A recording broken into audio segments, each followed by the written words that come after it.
Salut les amis, bienvenue sur votre plateforme. Ici votre humble serviteur, Sa Majesté Sénateur Clétus, l'homme le plus noir de la terre et fier de l'être. Vous le savez bien les amis que ici c'est la déconstruction des différents mensonges, des idées reçues. Nous faisons tout pour faire comprendre à beaucoup d'entre nous, surtout ceux qui sont un peu naïfs, qu'il y a une différence entre l'intelligent, l'intellectuel et un diplômé. Comme ça, on va comprendre et on va se battre pour notre Afrique. Parce qu'il y a beaucoup de personnes qui écument les plateaux de télévision, les radios, pour débiter du n'importe quoi, qui font de l'amalgame entre ici, celui-ci est un intellectuel, celui-ci est intelligent, celui-ci est diplômé. Et pour eux, avoir des diplômes caucasiens fait de vous quelqu'un de plus intelligent, fait de vous un intellectuel. Et c'est à base de ça qu'on ne progresse pas. Quand on n'entre pas dans l'histoire des choses pour comprendre, les amis, on ne va pas beaucoup avancer. Notre Afrique is lagging behind because of corrupt politicians, because of corrupt intellectuals. Et ce qui se passe en République centrafricaine que j'ai visité, il y a de cela quelques mois seulement, les amis, c'est une bonne chose.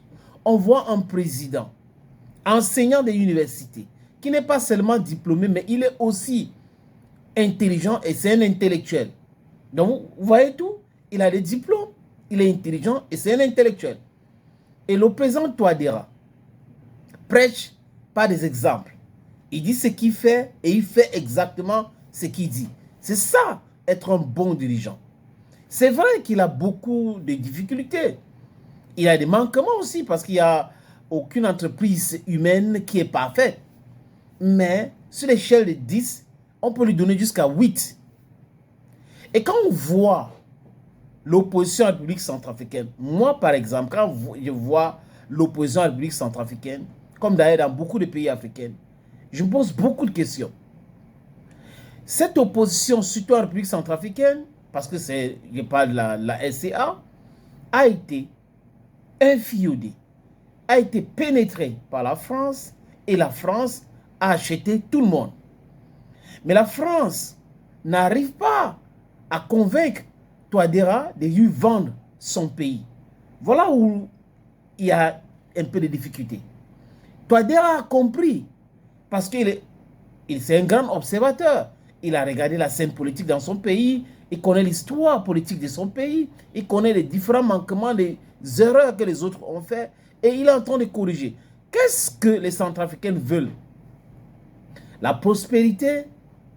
Les jeunes veulent quoi? De l'emploi, mais surtout la sécurité. Je dis surtout la sécurité.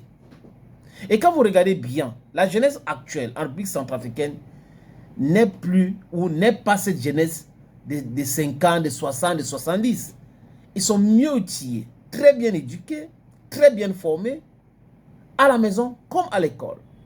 Et on ne peut pas penser qu'on va continuer à tromper la jeunesse africaine comme ça.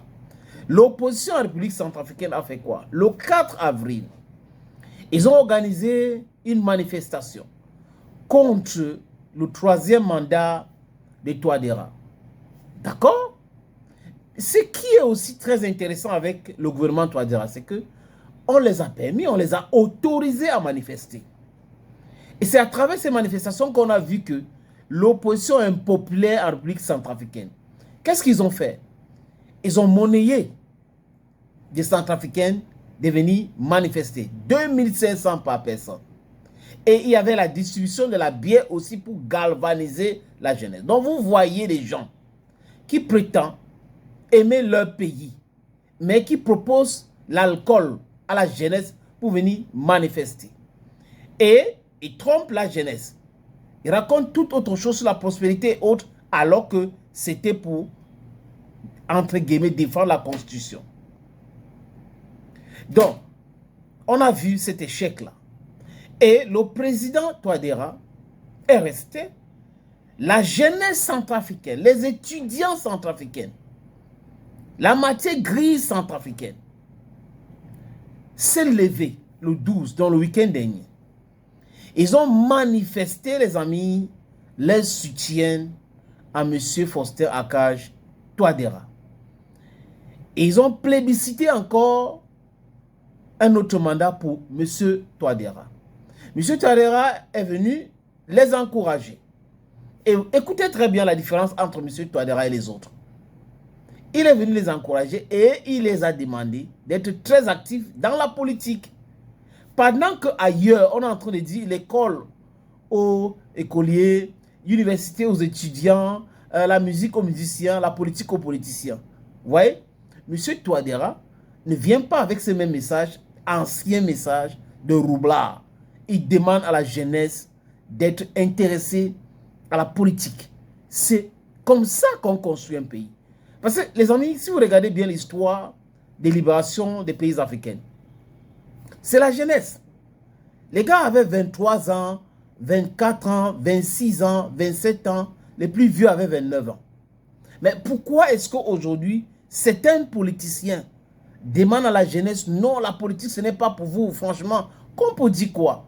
Il faut avoir un certain âge pour s'intéresser à la politique. Pendant ce temps, les gens qui ont un certain âge-là ont détruit votre avenir.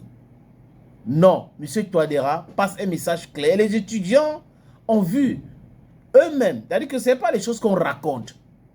Ils voient eux-mêmes la construction des écoles, l'embellissement des différentes villes, la proposition économique pour l'emploi jeune.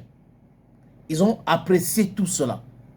Et c'est avec ça, ce bilan positif, que les gars se sont dit, non, on ne peut pas demander au président des partis pour le moment. Parce que quand on regarde la classe politique actuelle, il y a un problème. Il y a un problème. Il faut des nouvelles élites en République centrafricaine, d'ailleurs comme dans tous les pays africains, pour pouvoir penser Afrique, penser développement d'Afrique. Et en République centrafricaine, there is a square peg in a square hole. And that square peg is called President Faustin Archange Touadéra. Donc les amis, allez sur les différentes plateformes et les influenceurs centrafricaines, vous allez voir, c'est totalement différent les images du 12 et le 4. Alors que ce n'est pas le parti au pouvoir en République centrafricaine qui a organisé cela. Ce sont des étudiants. De l'autre côté, le 4, l'opposition, toute l'opposition a organisé une manifestation. Il n'y avait pas plus de 500 personnes. La jeunesse africaine comprend déjà le message.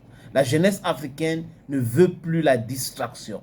La jeunesse africaine ne veut plus les gens qui sont là pour défendre uniquement les intérêts et rien que les intérêts. Thank you friends for watching videos on this platform. Thank you again and bye bye for now.